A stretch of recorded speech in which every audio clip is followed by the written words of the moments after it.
അസ്സലാമു അലൈക്കും വറഹ്മത്തുള്ളാഹി തആല വബറകാതുഹു. മോളെ മോളെ വല്യമ്മ വിളിക്കുന്നു. ആ എന്ത് വല്യമ്മ? എൻ്റെ കുട്ടിനെ കാണാനില്ലല്ലടി. പോയിട്ട് മിണേരം അയക്കണമല്ലോ. എന്താ എൻ്റെ കുട്ടിനെ കാണാനില്ലാത്തത്? സമാധാനമില്ല എൻ്റെ കുട്ടീൻ്റെ കാര്യത്തിൽ. ഉമ്മമ്മ നിങ്ങൾ വിഷമിക്കില്ലേ, ഇപ്പോൾ വരും കേട്ടോ. കുറച്ച് ലോങ്ങുള്ളതല്ലേ. ആ സമാധാനമില്ല എന്ന് വെച്ചാൽ ഒന്നുമല്ല. എൻ്റെ കുട്ടി ഓനെ ഉള്ളു എന്നെ സ്നേഹിക്കാൻ, വേറെ ആരുമില്ല. എല്ലാവരും എന്നെ എങ്ങനെയെങ്കിലും ഒഴിവാക്കിയിട്ട് എൻ്റെ സ്വത്തും മുതലും കൈക്കലാക്കാൻ നടക്കാനാണ് ഓലെ പ്ലാനിങ്. എന്നാൽ എൻ്റെ കുട്ടിക്ക് എന്നോട് നല്ല വേദനയും കിറുവിയാണ്. പാവം എൻ്റെ മോനെ കാണാനില്ല. ഉമ്മ നിങ്ങളൊന്നും കൊണ്ട് വിഷമിക്കല്ലേ ഉമ്മ. അതാ റിസ്വാന വക്കീൽ ഉമ്മമ്മയുടെ മുടിയിഴകളിലൂടെ തലോടിക്കൊണ്ടിരുന്നു. ഉമ്മ ഞങ്ങളെ മുടിയൊക്കെ ഒന്ന് വാർന്ന് മുടഞ്ഞിട്ടേ. മോളെ ഓൻ വന്ന് കിട്ടിയ സമാധാനമായിരുന്നു. പിന്നെ അല്ലേ വിശ്വസിക്കാൻ പറ്റൂലേ, എങ്ങനെയൊക്കെ എന്തൊക്കെ ഏതാ ഒന്നും പറയാൻ പറ്റൂല. കാരണം മറ്റോനെങ്ങാനും കണ്ടു കഴിഞ്ഞാൽ വെച്ചക്കൂല. അതുകൊണ്ടാണ് ഞാൻ പറയണത്. അല്ലാ എൻ്റെ കുട്ടികൾക്ക് ഒരു ബുദ്ധിമുട്ടും വരുത്തല്ലേ അല്ലാ. ഉമ്മമ്മ നിങ്ങൾ വിഷമിക്കല്ലേ, പഠിച്ചവനുണ്ടല്ലോ നമ്മുടെ കൂടെ. ഒരാളെ രക്ഷപ്പെടുത്താൻ പോവല്ലേ ഉമ്മമ്മ. അങ്ങനെ എത്ര ആളുകളുണ്ട്. എൻ്റെ ഉമ്മമ്മ ഒന്നും കൊണ്ട് വിഷമിക്കല്ലേ കേട്ടോ. ഒന്നും കൊണ്ട് വിഷമിക്കണ്ട. ഇൻഷാ അല്ലാ ഇപ്പോൾ വരും. അല്പസമയത്തെ യാത്രയ്ക്ക് ശേഷം അതാ നമ്മുടെ സഫീറും ആയിഷയും ആമിയും. മോളെ ആമിക്ക് എന്താ കുടിക്കാൻ വേണ്ടത്? എനിക്ക് അത് സഫീർ മോനെ വേണ്ട, അതൊക്കെ വീട്ടിൽ ചെന്നിട്ട് കുടിക്കാം. നമുക്ക് ഇവിടുന്ന് വേറെ രക്ഷപ്പെട്ടു പോകാം. എൻ്റെ പൊന്നു ആയിഷ, എന്തിനാ നീ ഇത്ര ഭയക്കുന്നത്? അതല്ല, എനിക്ക് ഞങ്ങളിവിടെ ജീവിക്കുന്നത് പോലും ആരെങ്കിലും അറിഞ്ഞു കഴിഞ്ഞാൽ അത് പറഞ്ഞു കൊടുത്താൽ പിന്നെ വെച്ചേക്കില്ല. അങ്ങനെ ജീവിച്ചാലോ? ഞാൻ പറഞ്ഞിട്ടുണ്ടല്ലോ, ഈ ഭൂമിയിൽ പടച്ചോൻ്റെ ഭൂമിയാണിത്. ഇവിടെ ആർക്ക് ജീവിക്കാനും നമുക്ക് അവകാശമുണ്ട്. ഒരിക്കൽ പോലും നമ്മൾ ആരെയും ഭയന്ന് ജീവിക്കേണ്ട ആവശ്യമില്ല. എന്താണ് ഇങ്ങനെയൊക്കെ പേടിച്ചാൽ? മോനെ നിനക്കറിയാലോ, പാതിരാത്രിയിലാണ് ഞങ്ങൾ ഇറക്കി വിട്ടത്. ഇനി മേലാൽ നിങ്ങളെ കണ്ടാൽ നിങ്ങൾക്ക് പിന്നെ ജീവനോട് നിങ്ങളിവിടെ ബാക്കിയുണ്ടാവില്ല എന്ന് പറഞ്ഞതാണ്. അങ്ങനെയാണ് ഞങ്ങൾ ആ പാതിരാത്രിക്ക് ഇറങ്ങിയത്. ഗർഭിണിയായ സമയത്ത് ഞാൻ എന്താ മോനെ ചെയ്യുക, പിഴച്ചു പോയി. അത് പിഴക്കാന്ന് വെച്ചാൽ ഒരു പെണ്ണിൻ്റെ ഏറ്റവും മോശം കാലഘട്ടമാണ്. അതായത് നമ്മൾ അന്തസ്സോടു കൂടി അഭിമാനത്തോടു കൂടി മാനം കാക്കുക എന്ന് പറഞ്ഞാൽ അത് എത്രയൊക്കെ തന്നെ കയ്പായാലും നമ്മൾ അങ്ങനെ തന്നെ ചെയ്യണം. പിഴച്ചു പോയി കഴിഞ്ഞാൽ പിന്നെ ഭയങ്കര പ്രശ്നമാണ്. കാരണം പിന്നീട് എന്നും നമുക്ക് അതിനെക്കുറിച്ചുള്ള കണ്ണീരായിരിക്കും. മോനെ സഫീർ, എൻ്റെ ജീവിത കഥ അറിയോ? വളരെയധികം എന്താ ചെയ്യുക, ഞാൻ അങ്ങനെ അങ്ങ് അകപ്പെട്ടു പോയി. പിന്നീട് ഞാൻ ഒരുപാട് പൊറുക്കലിനെ തേടി പഠിച്ചവനോട്. കാരണം ആ ഒരു അവസ്ഥയിൽ എന്നെ സത്യം പറഞ്ഞാൽ പീഡിപ്പിച്ച രീതിയിലായിരുന്നു. അവന് എന്നോട് വിവാഹ വാഗ്ദാനം വരെ ചെയ്തിരുന്നു. ആയിഷ, നിന്നെ കല്യാണം കഴിക്കും, ഉറപ്പാണ്. നിനക്ക് എൻ്റെ കൂടെ ജീവിക്കാം, എൻ്റെ ഭാര്യയായിട്ട് ഈ വീട്ടിൽ ജീവിക്കാം. അങ്ങനെ ഒത്തിരി പറഞ്ഞ് കുറേ പിന്നാലെ നടന്നു.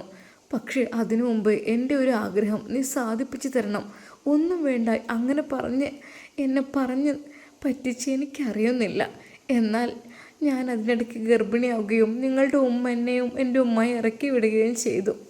എന്താ ചെയ്യുക, പാവം എൻ്റെ ഉമ്മ ഒരുപാട് വിഷമിച്ചാണ് മരണപ്പെട്ടത്. അതൊന്നും ഇനി ആലോചിക്കണ്ട. എല്ലാം പടച്ച റബ്ബിനോട് പറഞ്ഞ് പൊറുക്കലിനെ തേടുക. വേറൊന്നും ഇനിയിപ്പോൾ അതിനെക്കുറിച്ച് ആലോചിക്കണ്ട. അവർ രണ്ടുപേരും യാത്രയിൽ അതായിരുന്നു ഓരോന്ന് പറഞ്ഞുകൊണ്ടിരുന്നത്. എന്നാൽ അതാ എന്നാൽ നമ്മുടെ സഫീർ അതാ വാഹനത്തിൽ നിന്നിറങ്ങി. വരൂ നമുക്ക് ജ്യൂസ് എന്തെങ്കിലും കഴിക്കാം. വേണ്ട മോനെ, ഞാനില്ല. നീ മോളെയും കൊണ്ട് പോയിക്കോ. മോളെ പിന്നെ കണ്ടാലൊന്നും അറിയില്ലല്ലോ. അങ്ങനെ അതാ മോള്, പപ്പ ഞാനും വരട്ടെ. ആ മോളെ എടുത്തുകൊണ്ട് ഷമ്മാസ് ഒരു കൂൾ ബാറിലേക്ക് കയറി. മോൾക്ക് എന്താ വേണ്ടത്? എനിക്ക് ജ്യൂസ്. ജ്യൂസാണോ വേണ്ടത്? അങ്ങനെ അപ്പോൾ തന്നെ അവരതാ മോൾക്ക് ഇഷ്ടപ്പെട്ട ജ്യൂസ് വാങ്ങിക്കൊടുക്കുന്നു. എന്ത് ജ്യൂസാണ് മോൾക്ക് വേണ്ടത്? എനിക്ക് സ്ട്രോബെറി ജ്യൂസ്. ഐസ്ക്രീം വേണം കേട്ടോ. ഓക്കെ എൻ്റെ പൊന്നുമോൾക്കൊരു സ്ട്രോബെറി ജ്യൂസ് കൊടുത്തേ. ഐസ്ക്രീം നല്ലോണം ഉണ്ടായിക്കോട്ടെ കേട്ടോ. എനിക്കിഷ്ടമാണ്. അതെ, എനിക്ക് കൊതിയായിട്ട് വയ്യ. എൻ്റെ അപ്പുറത്ത് വീട്ടിലത്തെ കുട്ടികൾ ഐസ്ക്രീം ഇട്ട ജ്യൂസ് കഴിച്ചു നിന്നോട് പറഞ്ഞു, പക്ഷെ ഞാൻ വാങ്ങിയിട്ടില്ല. എനിക്ക് കിട്ടിയിട്ടില്ലത്. ഒരു ദിവസം പകുതി അവരെനിക്ക് തന്നു. അതിനുള്ള പൈസ ഉമ്മ കൊടുത്തു. മോള് വിഷമിക്കണ്ട, മോൾക്കിതാ എന്ത് വേണമെങ്കിലും ഇവിടുന്ന് കഴിക്കാമല്ലോ. ഇനി എന്താ മോൾക്ക് വേണ്ടത്? പപ്പ മതി, ഇത് മതി. എന്നാൽ അവൾ പെട്ടെന്ന് ഉമ്മിക്ക് ഉമ്മിക്ക് വാങ്ങാലോ, ഉമ്മയ്ക്ക് എന്ത് ജ്യൂസാണെന്നാവോ ഇഷ്ടം. ഉമ്മിക്ക് എന്നാലൊരു ബദാം ഷേക്ക് ആയിക്കോട്ടെ, അതായിരിക്കും നല്ലത്. പാവം, അവൾക്ക് എന്തെങ്കിലും സ്നാക്കായിട്ട്. ഷമ്മ സെഫീർ അവിടെ നിന്ന് എന്തൊക്കെയോ സ്നാക്കും എടുത്ത് അതാ നേരെ ആ ജ്യൂസുമായി വണ്ടിക്കകത്തേക്ക് ചെന്നു. ആയിഷ, എന്നാ ഇത് കുടിച്ചേക്ക്. അവൾ അല്പം ഭയത്തോടു കൂടി അത് വാങ്ങി. മോനെ, മോളാരെങ്കിലും മോളെ കണ്ടാലും ഇനിയിപ്പോൾ എന്ത് പറയാനാ. എന്നാൽ ഈ സമയം സഫീറിനെ പരിചയമുള്ള ഒരാൾ, ആഹാ സഫീർ, അല്ല ഇതിപ്പോ നിനക്ക് മോളായോ? ഇല്ലല്ലോ, കല്യാണം ഇപ്പല്ലേ കഴിഞ്ഞിട്ടുള്ളൂ. ഇതിപ്പോ അത് എൻ്റെ കസിൻ്റെ കുട്ടിയാണ്. അങ്ങനെ, എന്താ നിൻ്റെ കൂടെ നല്ല സുന്ദരി വാവേണല്ലോ, മാഷാ അല്ലാ, എന്ത് ഭംഗിയാടാ നിൻ്റെ കണ്ണുകൾ കണ്ടാലേ. അതെ, ഫോട്ടോഷൂട്ടിനെ കൊടുത്താലേ കുഞ്ഞിനെ വെച്ച് ക്യാഷ് കിട്ടുട്ടോ. അതൊന്നും വേണ്ട. അല്ല, ഞാൻ കാര്യം പറഞ്ഞേ, ഇങ്ങനെയുള്ള കുട്ടികളുടെ ഫോട്ടോസിന് എന്ത് ഡിമാൻഡാന്നോ, എന്ത് ഭംഗിയാടാ. അല്ല, ഈ കുട്ടി എന്താ അമേരിക്കത്തെ കുട്ടിയാണോ ശരിക്കും? അങ്ങനെയൊന്നല്ല. അതോ മിസ്രിലെയോ? നല്ല ഭംഗിയുണ്ടേ, അതുകൊണ്ട് ഞാൻ ചോദിച്ചത്. പിന്നെ എൻ്റെ കണ്ണുകൾക്ക് പ്രത്യേക ഒരു ഭംഗി. എന്നാൽ സഫീർ അവിടുന്ന് രക്ഷപ്പെടുവാൻ വേണ്ടി അല്പം ശ്രമിച്ചു. കാര്യം മറ്റൊന്നുമല്ല, അയാൾ ഓരോന്ന് പറഞ്ഞുകൊണ്ടിരിക്കണം. റബ്ബേ, കുട്ടിക്കെങ്ങാനും കണ്ണേറെങ്ങാനും തട്ടോ എന്നുള്ളൊരു ഭയവും അവൻ്റെ മനസ്സിലുണ്ടായിരുന്നു. വേഗം സാധനങ്ങൾ വാങ്ങിക്കൊണ്ട് അവൻ തിരിച്ചെത്തി. ആയിഷ, പിന്നെ കുഞ്ഞിനെ കണ്ടിട്ട് എല്ലാവരും ചോദിക്കുകയാണ് ഫോട്ടോഷൂട്ടിന് തരുമോ കൊടുക്കുമോ എന്നൊക്കെ. എത്രയോ ക്യാഷൊക്കെ പറയുന്നുണ്ട്. അല്ല, അതിന് കൊടുക്കൊന്നും വേണ്ട. എന്തിനു കൊടുക്കണേ? അല്ലെ പലരും ഇങ്ങ് ചോദിക്കണ്ടേ, ഓരോ ഈ ക്യൂട്ട് ബേബി ഗേൾസ് ഫോട്ടോസ് എന്നൊക്കെ പറഞ്ഞിട്ട് ഓരോ ആപ്പുകളൊക്കെ ഉണ്ടല്ലോ, അതിൽ കൊടുക്കും. പിൻട്രസ്റ്റ്, അതുപോലെ തന്നെ ഇനിയിപ്പോൾ ഗൂഗിളായാലും ഒക്കെ ഇങ്ങനെയുള്ള കുട്ടികളുടെ ഫോട്ടോസും കാര്യങ്ങളൊക്കെ സെർച്ച് ചെയ്യുമ്പോഴേ കിട്ടാൻ വേണ്ടിയിട്ടേ അങ്ങനെയൊക്കെ പറ്റും. ഏതായാലും പരസ്യത്തിന് വേണ്ടിയിട്ട് അങ്ങനെയൊക്കെ പറ്റും. അതൊന്നും വേണ്ട, അങ്ങനെയൊന്നും ചെയ്യണ്ട. എൻ്റെ പൊന്നു മോളൊരു പെൺകുട്ടിയല്ലേ. അതൊക്കെ ശരി തന്നെയാണ്. ഏതായാലും നമുക്ക് പോകാം. എങ്ങനെയുണ്ട് ഇത്താ? മാഷാ അല്ലാ, നല്ല രസമുണ്ട്. ഞാൻ ഇതുവരെ ഇതൊന്നും കഴിച്ചിട്ടില്ല മോനെ. അതെന്താ? അത് കഴിക്കാൻ ക്യാഷ് കിട്ടാഞ്ഞിട്ടല്ല, കിട്ടും. പക്ഷേ അതിനും അപ്പുറമൊക്കെ പോയിട്ട് ഞാൻ അതുകൊണ്ട് മോൾക്ക് പോലും ആഗ്രഹമുള്ളത് എനിക്ക് വാങ്ങിക്കൊടുക്കാൻ കഴിഞ്ഞിട്ടില്ല. ഒന്നാമത് മോനെ പുറത്തിറങ്ങാൻ പേടിയാണ്, മടിയുമാണ്. കാരണം ആരെങ്കിലുമൊക്കെ കണ്ടു കഴിഞ്ഞാൽ എന്ന് വിചാരിച്ച് ഞാനാകെ സത്യം പറഞ്ഞ മനസ്സിനുള്ളിലെ ആഗ്രഹങ്ങളൊക്കെ പൊത്തിപ്പിടിച്ച് ജീവിക്കുകയായിരുന്നു. സാരല്ല, ഇൻഷാ അല്ലാ റെഡിയാവും. അങ്ങനെ അവർ വീണ്ടും യാത്ര തുടർന്നുകൊണ്ടേയിരുന്നു. എന്നാൽ ഈ സമയം വല്യമ്മ, മോളെ വന്നോ? ഉമ്മ, ഒരു കാറിൻ്റെ ശബ്ദം കേൾക്കുന്നുണ്ട്, തോന്നിയൊന്ന് പോയി നോക്കട്ടെ കേട്ടോ ഉമ്മ. അപ്പോൾ തന്നെ റിസ്വാന വാതിൽ തുറക്കുന്നു. മാഷാ അല്ലാ, അതെ, തൻ്റെ പ്രിയപ്പെട്ട ഭർത്താവ് സഫീർ വാഹനത്തിൽ നിന്നിറങ്ങി. എന്നിട്ടൊരു കുഞ്ഞിനെ എടുത്തുകൊണ്ടാണ് വരുന്നത്. പഠിച്ചോനെ, എന്തൊരു ക്യൂട്ടായ മോളെ, മാഷാ അല്ലാ. അതെ, കുഞ്ഞിനെ അവൾ വാരിയെടുത്തു. മോളെ ഒരുപാട് ചുംബിച്ചു. ശരിക്കും ആ കുട്ടിയെ കണ്ടാൽ ഒരു പാവക്കുട്ടിയെ പോലെ ഉണ്ടായിരുന്നു. തൊട്ട് നോക്കാൻ തോന്നും, അത്രക്കൊരു സോഫ്റ്റ് ആയിരുന്നു അവരുടെ കൈകളൊക്കെ. സന്തോഷത്തോടെ സ്നേഹത്തോടെ അവൾ കുഞ്ഞിനെ എടുത്തുകൊണ്ട് വല്യമ്മയുടെ അരികിലേക്ക്. വല്യമ്മ, ഇതാരാ അറിയോ? ഇത് വല്യമ്മക്ക് ആ മുഖം കണ്ടപ്പോൾ എന്തൊക്കെയോ തോന്നിപ്പോയി. ഇത് എൻ്റെ പൊന്നു മോൻ്റെയൊക്കെ ഒരു അതെ, വല്യമ്മാൻ്റെ പേരക്കുട്ടിൻ്റെ കുട്ടിയാണ്. അതായത് അത് ഞാൻ ബാക്കി ഉമ്മ പറ. അപ്പോഴേക്കും അവൾ പോയി അവളെ കൈ പിടിച്ചു കൊണ്ടുവന്നു. അല്പം മടിയോടെ ആയിഷ അകത്തേക്ക് കയറി. പഠിച്ചോനെ, ഇത്രമാത്രം ഭംഗിയുള്ള ഈ ഒരു വീട്ടിലേക്ക് എനിക്ക് കയറാനൊക്കെ അർഹതയുണ്ടോ എന്നുള്ള രീതിയിൽ അവർ പുറത്തേക്ക് നിന്നപ്പോൾ ഷമ്മാസ് സഫീർ വന്ന് പറഞ്ഞു, എടി അവളെ കൊണ്ടുപോ. അങ്ങനെ അതാ അവൾ മടിച്ച് അകത്തേക്ക് കയറി. സത്യം പറഞ്ഞാൽ അവൾ തന്നെ അത്ഭുതപ്പെട്ടു. പഠിച്ചോനെ, കൊച്ചുകുടിയിൽ കഴിഞ്ഞിരുന്ന ഞാനും എൻ്റെ പൊന്നുമോളും ഇത്രക്കും സൗകര്യമുള്ള ഈ ഒരു വീട്ടിലേക്ക് കയറി വരാനുള്ള ഭാഗ്യമൊക്കെ അവൾ ശരിക്കും അവിടെയൊന്നും ഇരിക്കാതെ വിട്ടു നിന്നു. മോളെ, അത് വല്യമ്മ വിളിച്ചു. മോളെ ഇവിടെ വന്നാണി. അതെ, സ്നേഹത്തോടെ വല്യമ്മ ആ പൊന്നുമോളെ അദ്ദേഹത്തെ അവരുടെ കൂടെ ഇരുത്തി. മോളെ, വല്യമ്മ, മോൾക്ക് എന്നെ മനസ്സിലായോ? വല്യമ്മ മനസ്സിലായി. എന്നാൽ വല്യമ്മ അവളെ കെട്ടിപ്പിടിച്ച് കരയുകയായിരുന്നു. മോളെ ക്ഷമിക്കണം കേട്ടോ, ക്ഷമിക്കണം. അതായത് തെറ്റ് പറ്റിപ്പോയതായിരിക്കും, ക്ഷമിക്കണം കേട്ടോ. ആ പാതിരാത്രിയിൽ മോളെ ഇറക്കി വിട്ടില്ലേ, അത് എൻ്റെ പൊന്നു മോളായിരുന്നല്ലേ, ഗർഭിണിയായ ആ കുഞ്ഞ്. പഠിച്ചോനെ, മാഷാ അല്ലാ.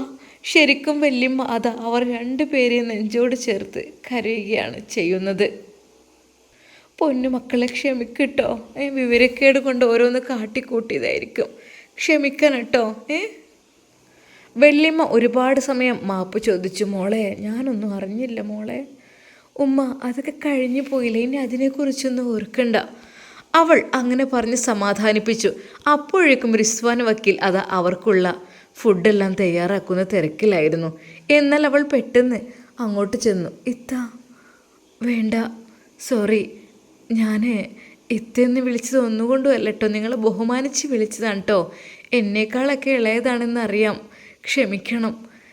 അതിനെന്താ, എന്ത് വേണമെങ്കിലും വിളിച്ചാവൊന്നും കുഴപ്പമില്ല. അല്ലേ, ഞാൻ അതൊക്കെ ഉണ്ടായിക്കോളാം, ഇപ്പോൾ ഒന്നും വേണ്ട. ഞങ്ങൾ ജ്യൂസ് കഴിച്ചിട്ടുണ്ട് വന്നപ്പോൾ. ആ വല്യമ്മക്ക് എന്തൊക്കെയോ വാങ്ങിയിരുന്നല്ലോ, കാറിൽ ഉണ്ടായിരുന്നല്ലോ. പാവം പെണ്ണ്, ആ പെണ്ണ് എന്നാൽ വന്ന പാടന്നെ അടുക്കളയിലേക്കാണ് വന്നത്, നമ്മുടെ റിസ്വാൻ വക്കീലിൻ്റെ അടുത്തേക്ക്. അവൾ ഓരോ കാര്യങ്ങളിലും സഹായിച്ചു കൊണ്ടേയിരുന്നു. മതി മോളെ, അതിനൊന്നും ആയിട്ടില്ല, ഇപ്പോൾ വന്ന് കയറിയിട്ടുള്ളൂ. അതെ, ഞാൻ ഇവിടുത്തെ ജോലിക്കാരിയായി നിന്നോളാം കേട്ടോ. എനിക്കിവിടം ഒരിടം ഇവിടെ വേണമെന്നില്ല, എനിക്ക് അവിടെ ആ ഭാഗത്ത് വർക്ക് ഏരിയയുടെ ആ ഭാഗത്തെങ്ങാനും ഒരു ചെറിയൊരു സ്പേസ് എനിക്കും മോൾക്കും തന്നാൽ മതി. ഇവിടുത്തെ ജോലിക്കാരിയായിട്ട് ഞാനിവിടെ നിന്നോളാം കേട്ടോ. എനിക്കിവിടുന്ന് പുറത്തു പോകാൻ പറ്റാത്ത സിറ്റുവേഷൻ ആയതുകൊണ്ടാണ്. എന്താ മോളെ നീ പറയുന്നത്? എന്നാൽ അപ്പോഴേക്കും സഫീർ വന്നിട്ട് ചോദിച്ചു, എന്താ പ്രശ്നം? അല്ല മോനെ, ഓള് പറയണ കേട്ടിട്ടേ. എന്നാൽ അവൾ അച്ചടക്കത്തോടു കൂടി ഒതുങ്ങി നിന്നു സഫീറിനെ കണ്ടപ്പോൾ തന്നെ. അതെ, അത്രയും വലിയ വിശാലമായ വീടും കാര്യങ്ങളും ഒക്കെ ഉണ്ടായിട്ടും അവളൊരു ഒതുങ്ങിക്കൂടലായിരുന്നു. കുഞ്ഞും അതുപോലെ തന്നെ. കുഞ്ഞിനും വല്ലാത്തൊരു സന്തോഷം. സഫീർ അതാ അവൾക്ക് വേണ്ടി കളിപ്പാട്ടങ്ങളെല്ലാം കൊണ്ടുവന്ന് കൊടുത്തിരുന്നു. അപ്പോഴേക്കും അവനത് നേരത്തെ കാറിൽ വെച്ചതാണോ എന്തോ അറിയില്ല, ഒരുപാട് കളിപ്പാട്ടങ്ങൾ കൊണ്ടുവന്നു ആമി മോൾക്ക്. എന്തെന്നറിയില്ല, വല്യമ്മക്ക് വല്ലാത്ത സന്തോഷം ആമിയെ കണ്ടപ്പോഴും അത് ആയിഷയെ കണ്ടപ്പോഴും. അത് എൻ്റെ മരുമകൾ ഇറക്കി വെട്ട ആളുകളാണല്ലോ പഠിച്ചോനെ. ആമിയുടെ ആ കണ്ണുകളിലേക്ക് വല്യമ്മ നോക്കി. മാഷാ അല്ലാ, എൻ്റെ കുട്ടിക്ക് റബ്ബേ കണ്ണേറ് തട്ടാൻ ഞാൻ മതിയായിരുന്നു. സ്നേഹത്തോടെ വല്യമ്മയുടെ അരികിൽ ആ പൊന്നുമോൾ നിന്നു. വളരെയധികം സന്തോഷത്തോടു കൂടെ അവരവരെ നോക്കി. റബ്ബേ, ആയിഷയാണെങ്കിൽ അവൾക്ക് മനസ്സിന് ചെറിയൊരു ടെൻഷൻ, കാരണം ഇവിടെ വന്നിട്ട് എന്നാൽ റിസ്വാനയോട് പറഞ്ഞു, ഞാൻ ഇവിടുത്തെ കാര്യങ്ങളൊക്കെ നോക്കിക്കോളാം, വല്യമ്മയെ ഞാൻ നോക്കിക്കോളാം, നിങ്ങളുടെ ഡ്യൂട്ടി എന്താണെന്ന് വെച്ചാൽ നിങ്ങൾക്ക് പോകാം, കുഴപ്പമില്ല കേട്ടോ, ഒരു പേടിയും പേടിക്കണ്ട. അങ്ങനെ അത് സന്തോഷത്തോടു കൂടെ ആയിഷയും ആമിയും അവിടെ കഴിയുന്നു. അവൾ വല്യമ്മയുടെ റൂമിലായിരുന്നു കിടന്നിരുന്നത്. അത് വല്യമ്മക്കും വലിയൊരു ആശ്വാസമായി തുടങ്ങി. വല്യമ്മയുടെ എല്ലാ കാര്യങ്ങളും ചെയ്തു കൊടുക്കാനും അവൾ റിസ്വാനയെ പോലെ ഉഷാറായിരുന്നു. ചുരുക്കി പറഞ്ഞാൽ വല്ലാത്തൊരു സന്തോഷമുള്ള നിമിഷങ്ങളായിരുന്നു. വല്യമ്മയുടെ റൂമിൽ അവൾ കിടക്കുമ്പോൾ വല്യമ്മ ഓരോ കഴിഞ്ഞ കാര്യങ്ങൾ പറയുമ്പോൾ അവൾക്കതെല്ലാം ഓർമ്മയിൽ വന്നു. മോളെ, അതറിവില്ലായ്മ കൊണ്ട് അവർ ചെയ്തതാ, മോള് വിഷമിക്കരുത് കേട്ടോ. മോൾ ഒന്നും കൊണ്ട് വിഷമിക്കരുത് കേട്ടോ, പഠിച്ചുകൊണ്ടല്ലോ, ഇപ്പോൾ കണ്ടില്ലേ മോൾ ഇവിടെ എത്തി. ആ സുന്ദരിയായ മോള് മാഷാ അല്ലാ. എത്ര പെട്ടെന്നാണ് ആമി വല്യമ്മയോടും ഷമ്മാസിനോടും നുസൈബയോടൊക്കെ എത്ര പെട്ടെന്നാണ് ആമി വല്യമ്മയോടും സഫീറിനോടും റിസ്വാന വക്കീലിനോടൊക്കെ ഇഴുകിച്ചേർന്നതെന്നോ. അവൾക്ക് വല്ലാത്തൊരു സന്തോഷമായി അവിടം. എന്നാൽ ഈ സമയത്ത് അതാ സഫീറിൻ്റെ ഫോണിലേക്ക് കോൾ വരുന്നു. ഉമ്മ. ഹലോ, എവിടെയേ? എന്താ എനിക്ക് കല്യാട്ടം എന്നുള്ള ബോധമൊന്നുമില്ലേ? അനക്കെന്നിട്ട് വീട്ടിലേക്ക് വരാനായിട്ടില്ലേ? അതെ, അടുത്ത ദിവസം, ഇനി ഒരാഴ്ച ഉള്ളൂ, അന്ന് തന്നെ കല്യാണം നിക്കാഹും ഒക്കെ. ഇനി അതിൻ്റെ അപ്പുറത്തേക്കായിട്ടൊന്നുമില്ല, ഒരാഴ്ച കേട്ടോ. അത് മറക്കണ്ട. കാക്ക വിളിക്കുന്നുണ്ട് എന്നെ, എന്താ ഇപ്പം ഇങ്ങനെ കളിച്ചുകൊണ്ട് നിൽക്കുകയെന്ന് പറഞ്ഞിട്ട്. ഇത് വെറുതെ മാനം കെടുത്താൻ നിൽക്കല്ലേ കേട്ടോ. ഉമ്മ, ഞാൻ വന്നോളാം അങ്ങോട്ട്. ഉമ്മയുടെ ആ ഒരു ഞെട്ടിക്കൽ കേട്ട് ശരിക്കും സഫീർ അങ്ങനെ പറഞ്ഞു. പക്ഷേ അവൻ്റെ മനസ്സിൽ ചിലതൊക്കെയുണ്ട്. നൂർജഹാൻ എൻ്റെ മണവാട്ടിയായി കടന്നു വരുമ്പോൾ എന്തൊക്കെ തന്നെയായാലും അത് കഴിഞ്ഞിട്ട് ബാക്കി കാണാം. എന്നാൽ ജസീറിൻ്റെ മനസ്സിൽ എനിക്കുള്ള പെണ്ണിനെ സഫീർ കല്യാണം കഴിക്കുക. സഫീർ പോവുമല്ലോ ഉപരിപഠനത്തിന് വേണ്ടിയിട്ട്. എന്നാൽ അവളെ ഞാൻ വെറുതെ വിടില്ല, ഞാൻ അവളെ കടിച്ചു കയറും. അവൾ മണവാട്ടിയായി ഇങ്ങോട്ട് വന്ന് കയറുമല്ലോ. എന്തായാലും കാണാം. സഫീറെ മോനെ, നിൻ്റെ പെണ്ണിനെ ഞാൻ വെറുതെ വിടില്ല, ഈ നോക്കിക്കോ. അവൾ എനിക്കുള്ളതായിരുന്നു, പക്ഷേ ഞാനായിട്ട് നിനക്ക് തരികയാണ് ചെയ്തത്. ഇനി അതിൽ ഒരു മാറ്റമില്ല. ഞാൻ അവൾ അനുഭവിക്കും. അവളെയായിട്ട് അനുഭവിക്കാതിരിക്കാൻ പറ്റൂലല്ലോ. എല്ലാവരും എനിക്ക് വേണ്ടപ്പെട്ട് തന്നെയല്ലേ. അതുപോലെ റിസ്വാന വക്കീൽ, അങ്ങനെ കുറച്ച് കക്ഷികളൊക്കെ ഉണ്ട് എൻ്റെ കീഴിലാകേണ്ടവർ.